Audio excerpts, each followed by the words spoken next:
Welcome to the second day of the 5th X Dance Festival.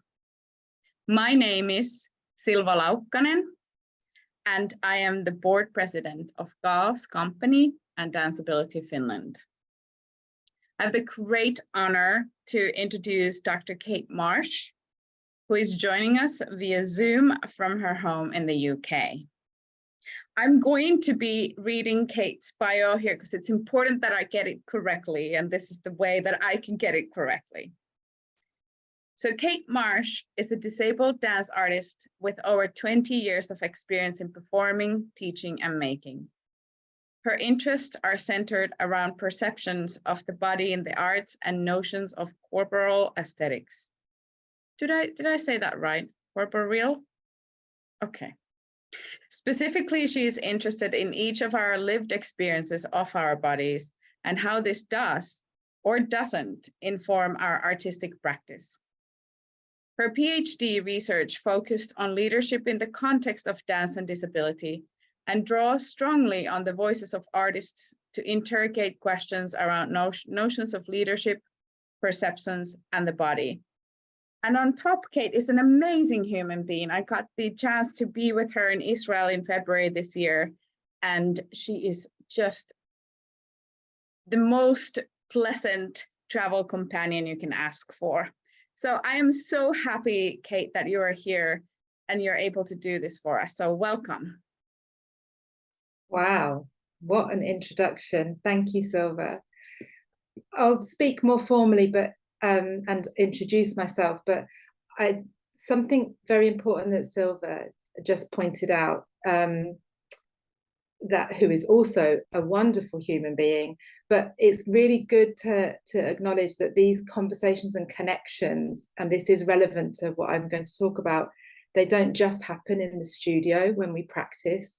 They happen over dinner, they happen as you're traveling to workshop spaces together, they happen over time. So really thank you, Silva, for acknowledging that.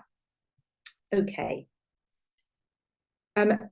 A small note, I'm reading from a Word document. So if I'm seem to be distracted, I'm not looking at Facebook, I'm reading from a document on my laptop. So before I start, I will briefly introduce myself and my practice. My name is Kate. My pronouns are she, her. I am a white woman in my late 40s. I'm going to add that into my script now. I have longish brown hair, and I am a crip artist researcher. I have only recently begun to describe myself as a crip. I acknowledge both the complexity and power of this label. It is a term that carries weight in some cultural, geographic, and historic contexts. I recognise the different interpretations, and I welcome discussion of our individual and collective experience of the word.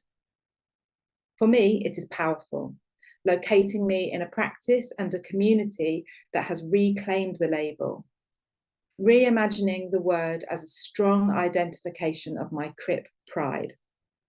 Utilising a term that has been used in a derogative way to describe me and my body, at times used as a way to limit me, I use it now on my own terms as a philosophy and a way of being in my life and my artistic practice. Language is powerful. It can be complicated. In my experience, it can be a vehicle for both emancipation and for restriction. The language used to talk about disability and indeed dance has, in my professional work, been a cause of much progression and discussion, but also disagreement and limitation. Both these fields of dance and disability employ a codified language, informed by experience and assumption. There is also an implied sense of who is allowed to use what language, which words. I invite all of us to consider that language can and should be fluid and open, and that we listen to each other kindly, ready to understand the multiplicity of interpretations and how words land with all of us, ready to have our assumptions challenged and shifted, I think this is how we can continue to progress together. And now to the theme of this keynote, which is a theme that I was initially invited to think about by an artist friend of mine, Dan Dorr, some maybe 18 months ago. And I'm really happy to bring it and share it with you today. Before I begin, it feels important to say that what I share with you this afternoon are my thoughts, my opinions. I have no knowledge or answers, only thoughts and parts of myself and my experience that I want to share with you. And I hope they resonate in some way. I hope that we can provoke each other to get today in coming together. So how do we talk about activism and love? How do we fight our fights, protect and progress ourselves and each other through joy, care and compassion?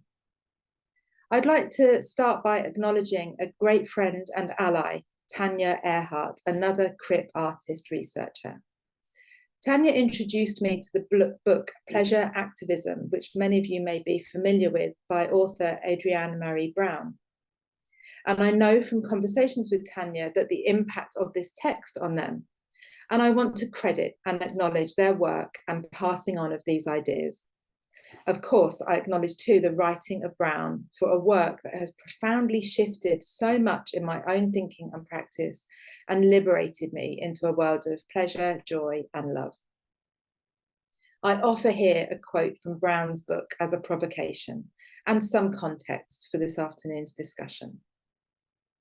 Liberated relationships are one of the ways we actually create abundant justice. The understanding that there is enough attention, care, resource, and connection for all of us to access belonging, to be in our dignity, and to be safe in community. That's directly from the book Pleasure Activism, The Politics of Feeling Good. We rarely equate activism and pleasure. Depictions and descriptions of activism are often angry, aggressive even, understandable. Historically, the oppressed, the held back, the invisible have been marginalised. Necessity and campaigning for basic equality have meant we must chain ourselves in, starve ourselves, make our anger known loudly, surprisingly.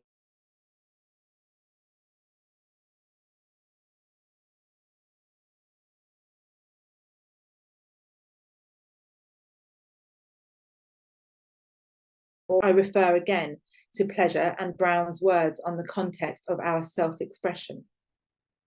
Pleasure activism is the work we do to reclaim our whole, happy and satisfiable selves from the impacts, delusions and limitations of oppression. I have existed in one way or another in this space of fighting, moving from oppressed victim to empowered, vocal, dare to reckon with human being. These can all be exhausting. None of these ways of being allow for expression or love for me or for others. I question now what the power of my self-love is, the true expression of sharing the various pleasures I feel in my CRIP experience. Oh yes, CRIP pleasure, thank you, Tanya. A long hot bath, slow sex, fast sex, adapted cooking, finger eating, late sleeping. What might revealing this joy show people about my life? A life not longing for normal, not lived in apology, opening the closed door life and living a life of deep joy, of love, sex, touch, work, ideas, creativity. Might this be my power?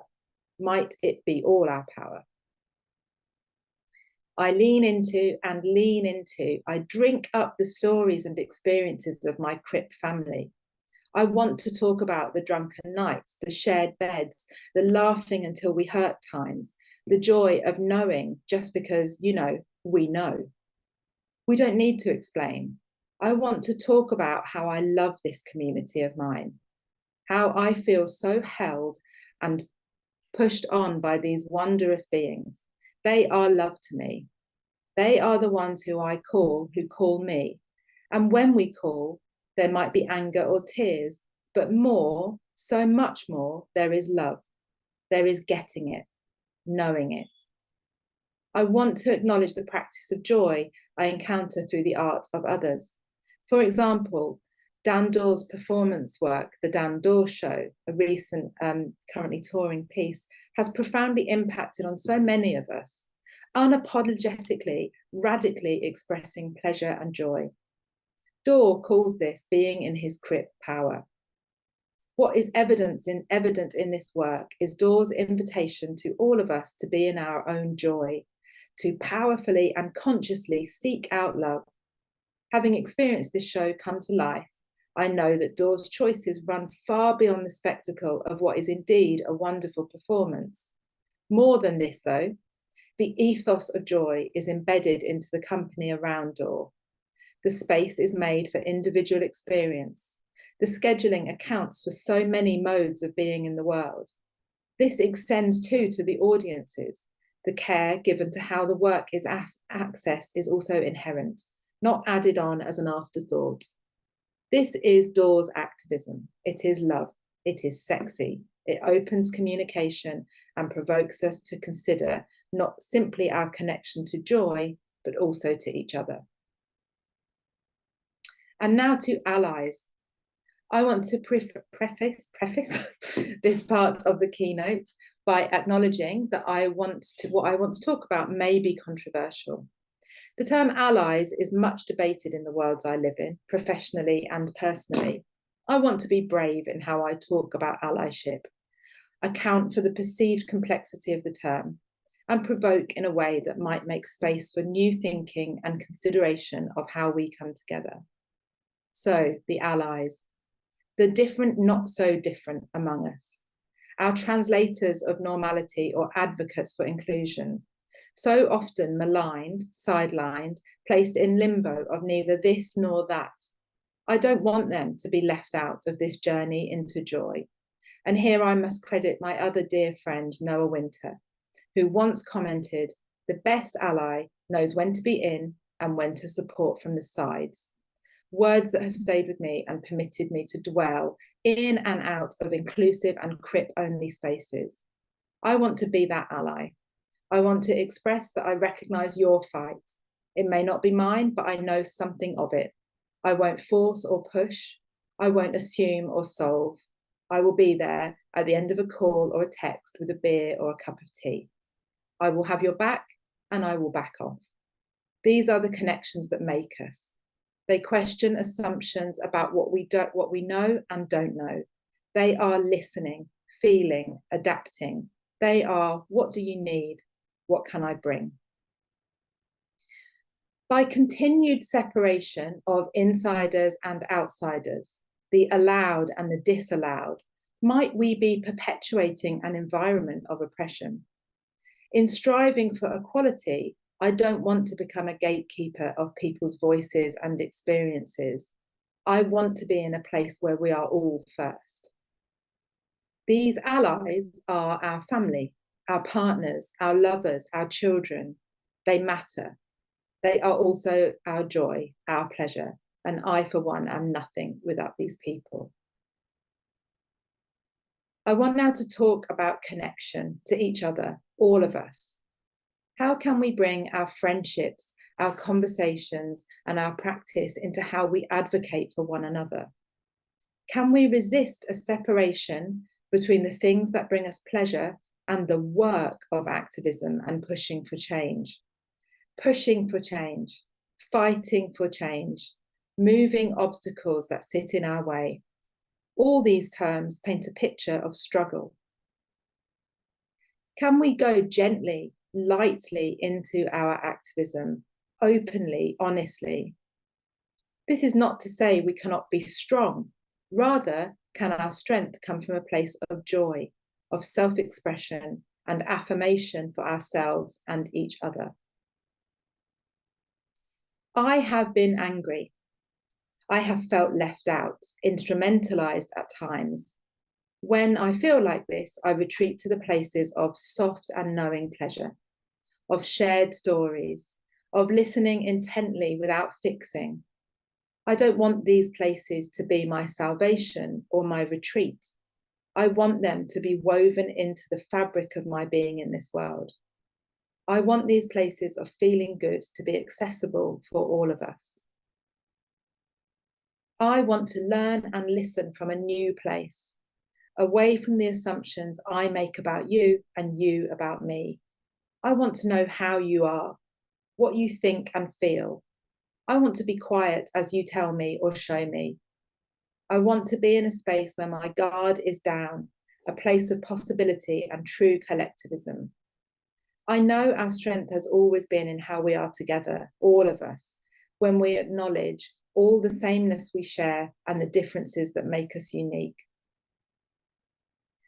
I have talked a lot about leadership in my practice and at events and conferences such as these. I have talked about the unfairness of leadership, about the dominance of norms and conforming in how we understand leadership. The problem with this is that it keeps us stuck in the system that oppresses us. When we aspire to be leaders within the framework that exists already, we will always be less than or adapting ourselves to fit. What if we all start again, a fresh start? What if we all shift away from our preconceived idea of leadership from whatever our perspective is, already in and trying to make space or trying to get in? What if we get off this and imagine that leadership is something different, something fluid, something shared? What if leadership is our art, not a thing that is outside of it?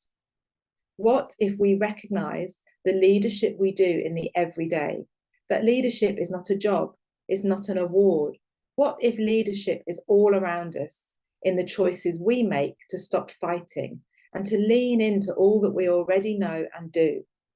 We do not need to catch up. We do not need to be taught or to learn a new language of leadership. We lead all the time in the ways we support and in the work we make and the ways we come together. How can mine and your pleasure be the thing? Be the activism, the move for change, not a reward or a release from the fight. Talking about our joy gives us freedom. It gives us autonomy. It makes our choices clear. Choosing joy and love and pleasure is powerful and important. I want to propose that being in life in a way that brings us joy is a radical act, an act of solidarity and deep self-love. I choose not to live in a framework where I must explain and fight and push. I choose pleasure over the burnout of advocating within the rules that don't include me.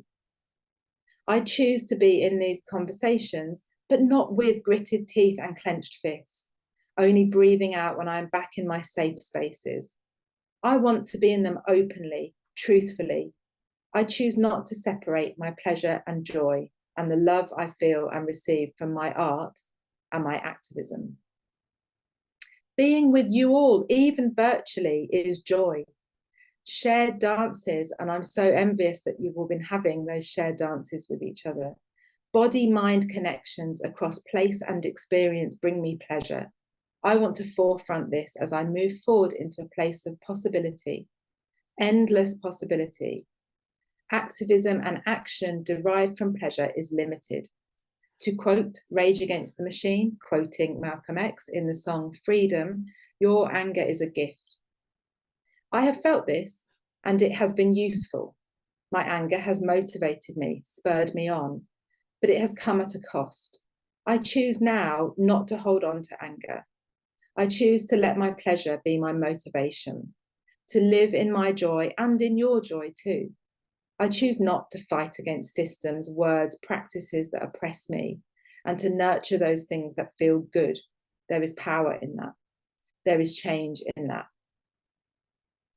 I will end here with another thought from Brown, who states, there is no way to repress pleasure and expect liberation, satisfaction, or joy. And I offer an invitation for all of us to contemplate what brings us pleasure, no matter how small, to acknowledge these tiny, radical acts of love, self-expression, love for others. Your pleasure is a gift. Thank you all for listening, and thank you all for being here, not just for this part, but for all of it. The memory of being a part of the precarity of our sector or practice as we could not be together is very close. I, for one, come back still into these spaces cautiously, gently, not rushing back. I want to hold on to the feeling of longing for each other, to move together, to be together. I want to relish this time of coming back, savouring each touch, each hug with old friends, every long queue for coffee, each unexpected encounter.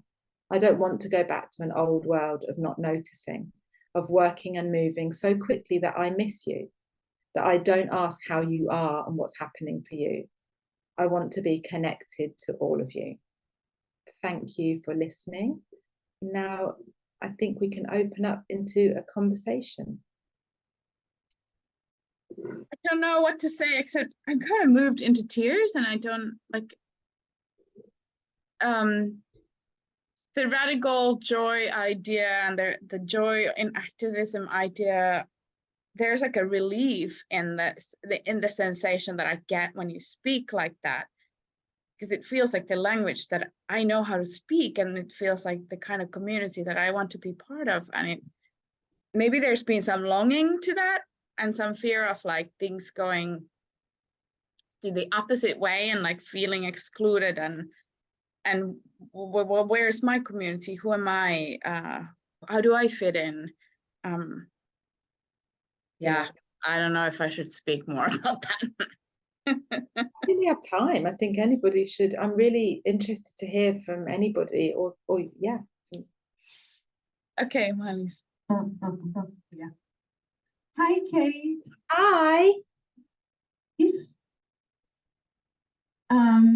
Do you remember when we met online last year? And I do.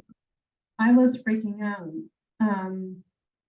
because I was touring to Denmark and Sweden, and meeting a company from Taiwan and I was full of projects, and I was out of lockdown and stuff. I just wanted to say that's my first Inclusive Dance Festival since 2019, and yes, I think I understand now what is pleasure, joy, and being in the disabled community, like feeling joy and pleasure. I don't think before our first conversation, I had an idea what it was. And then you were talking today, and then I'm like, yeah, this is what I feel right now with my people around me. So yes, and yes, that's it. I have no question. Well, I have, yes, one question always. How do you feel that this notion of pleasure in activism is culturally made like as a Western concept or not? Like, do you think it's universal, or do you think some cultures are not there yet because it's a luxury to think about that? Yeah. Thanks, Manus, for that question. It's actually a really important one, because yes, I think it in the fact that it exists in a published book, and it's it's kind of if there's so many things that economic things and political things that tie into that I think it's in many ways it's a Western concept. But I also, as you were asking that question, it made me think it's also a very human concept that and I want to be careful that I'm not too glib here, because I feel, because it's so individual and so human, it sort of transcends, I think, many of the because of course we know we exist in a world with huge discrepancy of opportunity, you know. And if we focus in on that in terms of what we're talking around about cripness and dance and disability, there are huge discrepancies globally as well in the experiences of individuals. And I, as you have quite rightly done, thank you, I also want to acknowledge that. So I'm not taking the position of just be in your pleasure and everything will be okay. But something tells me that actually connecting with and sitting with even the tiniest moments of what brings you joy and pleasure, whatever that is, makes that there's something powerful, because it's essentially, it's so autonomous, because actually nobody can define that for you other than yourself. And it feels for me like it sits away from socially prescribed ideas of what it is to be normal. Yeah, thank you. That was a really good provocation. Hi, I'm Crystal. You never met me before. It's my first time meeting you online, even getting in touch with you, and I thought that what you spoke about was interesting. And for me, the idea of finding pleasure in things that... I'm so sorry, I really can't hear what's being said. It's not clear at all. I think online we're having problems hearing. Crystal, do you mind if I repeat next to the microphone? Will you start again? I just wanted to say that the idea of finding pleasure. I just want to say that the idea of finding pleasure in things that is not perceived as something that is pleasurable, or you should find pleasurable. In things that are not perceived, things that you should find pleasure or are pleasurable. It can be very difficult to move past all those stereotypes and find your joy or find your pleasure when you're told not to. And how it's difficult to move past the stereotypes of not finding the pleasure when things are hard and when you're told to not to look for pleasure. Yeah. So I just thought that interesting how it's difficult to let yourself go. And she's saying how it's interesting and difficult to find a ways to let yourself go. And all the things that you spoke about, I know we speak about these things in an intellectual manner and write about it, and good theories about it, but just the practically doing it, physically being in those moments, sometimes I don't know if it's easy. Let's see if I get it right. So she said, I know that we often talk about these in the academic circles and have conversations about these and write about these, but then what is the practice and how do you put it in the practical way? Was that it, Crystal? I mean, now I feel really moved by that question. And I think actually that when we talk about pleasure and joy, it opens up a space for us to be away from the theoretical and the academic and to speak to each other in a personal way. So when you were asking that question, one of the things that resonated with me is this notion of it's hard to acknowledge and allow your own pleasure when you feel like the message you have is don't be in pleasure. You're maybe not allowed, but you're not associated with pleasure. And that's what I found very moving about your provocation. And it makes me think about my life, being in a crypt body, being in this body since I was born, that I have been born into a narrative of and I don't, you know, I want to be cautious, because I don't exist in a narrative of constant oppression. That's not what I'm saying, but living a life where my body is disruptive and my way of practically doing things and moving through the world and eating and paying for things and just being in everyday life is jarring to the expectations of normal. Your question makes me realize that my armor, I'm guarded by this sense of, what am I going to have to deal with? What do I have to adapt? So when I'm in a place of guardedness, my pleasure becomes this private kind of hidden thing that almost I then begin to not allow myself, because I'm so I have this armor to protect myself, and there's no room for pleasure in that. So I really want to acknowledge that it's a very moving provocation, because it reminds me, and this I hope goes some way to answering the second part of your question, I'm not in a constant state of everything's pleasure. It's a choice. It's hard that I have to really acknowledge, where am I fighting or pushing in a way that isn't serving me, or it is actually damaging me. It's not bringing me.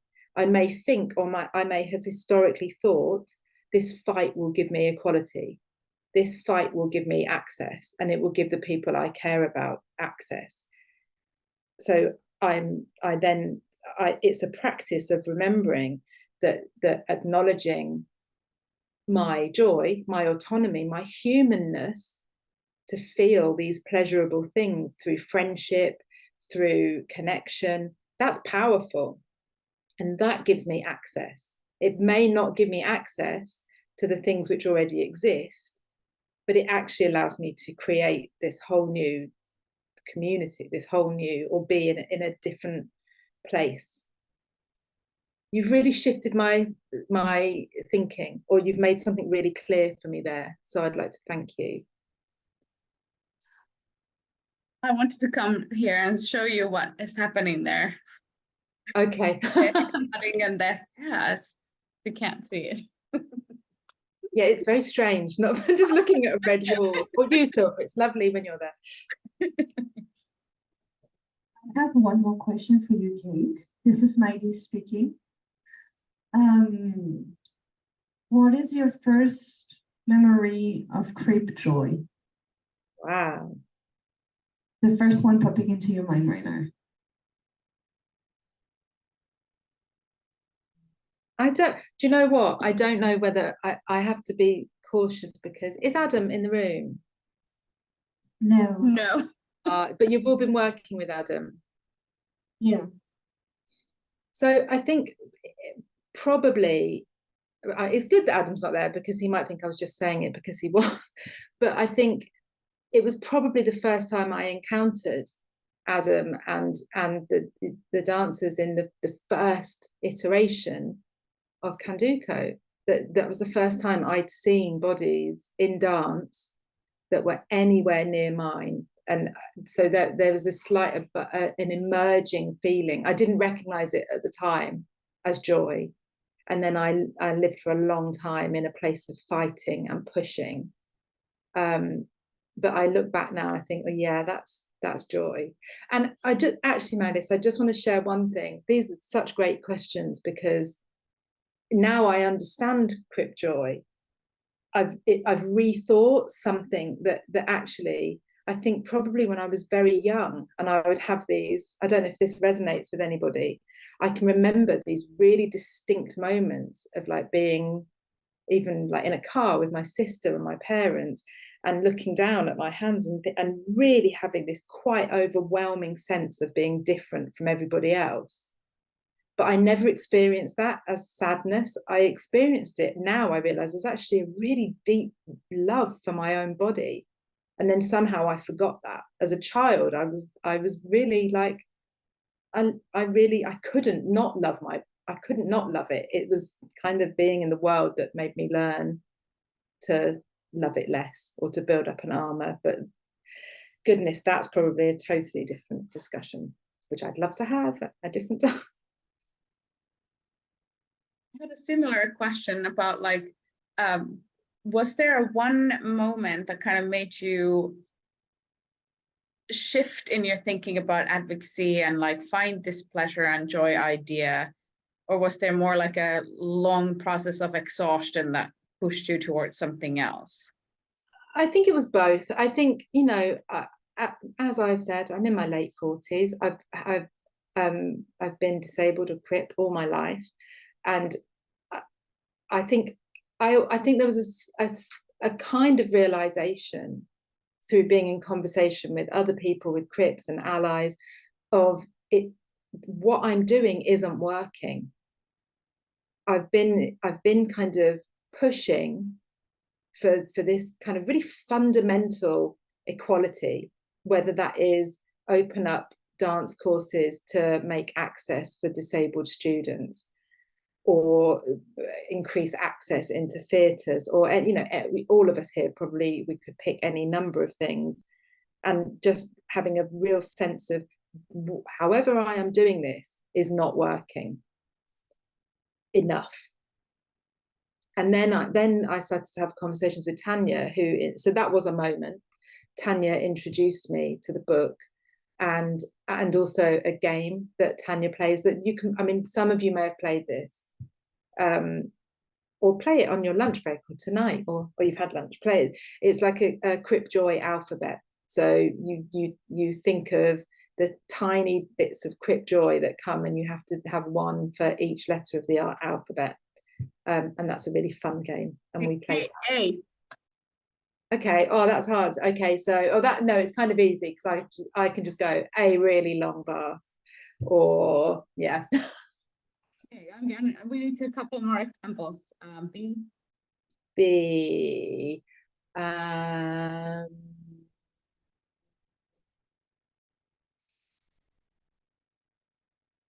If anyone here has a B for I've got B. I can do a B. Boyfriend cuddles on sofa. C. Cheese sandwiches. And that's the point. They're not profound. Some of them are profound. Some of them are like intimate access when you get to I, or some of them are BSL interpretation. You know, that some of them are really weighty, and but for me, that's the beauty of it, that it acknowledges that I'm not just about fighting. I am actually about intimacy and food that I love. And I think there's so little room for us to talk about that it's powerful when we bring it into these conversations. I'm gonna, you know, when we finish this, I'm gonna be going, oh, I wish I'd said that for A or B or C. That's a really good game. We're totally gonna play that, y'all. Yeah, it's great.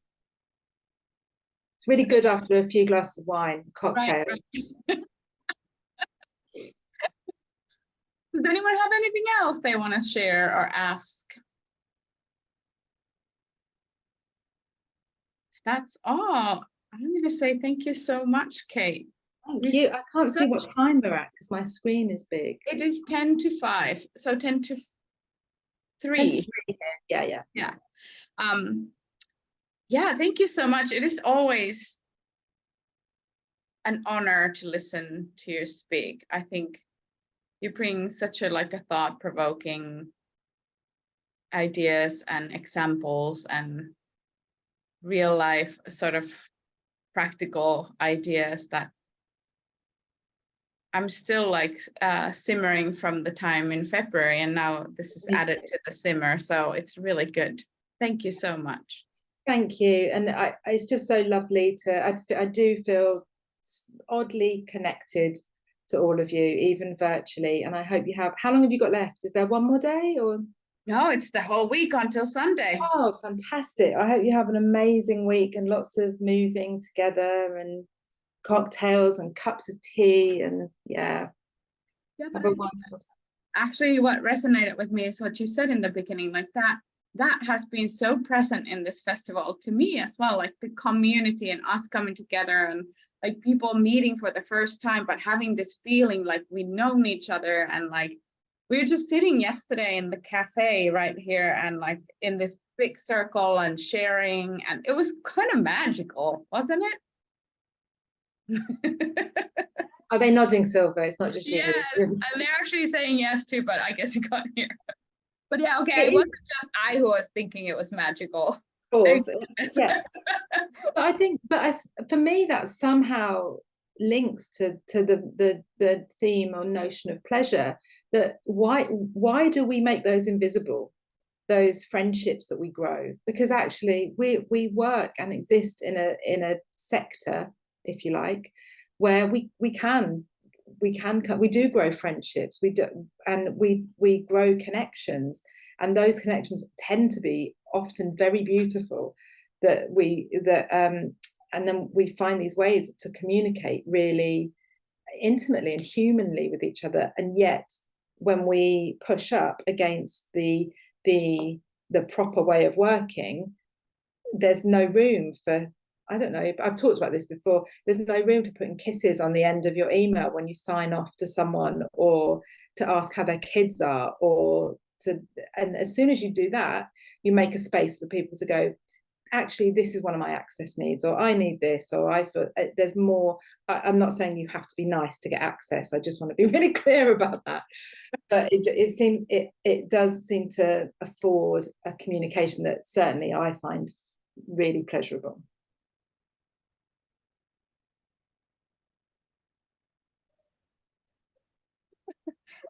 Thank you so much. Thank you for the interpreter. Thank you all. Thank you. Next time you gotta be here in person. Oh, try and stop me. You. Okay, good. I'll definitely be there. Correct. It was a promise. So definitely. It's on record now. Yeah. Okay. Thank you so much. I will be in touch. Bye. Bye.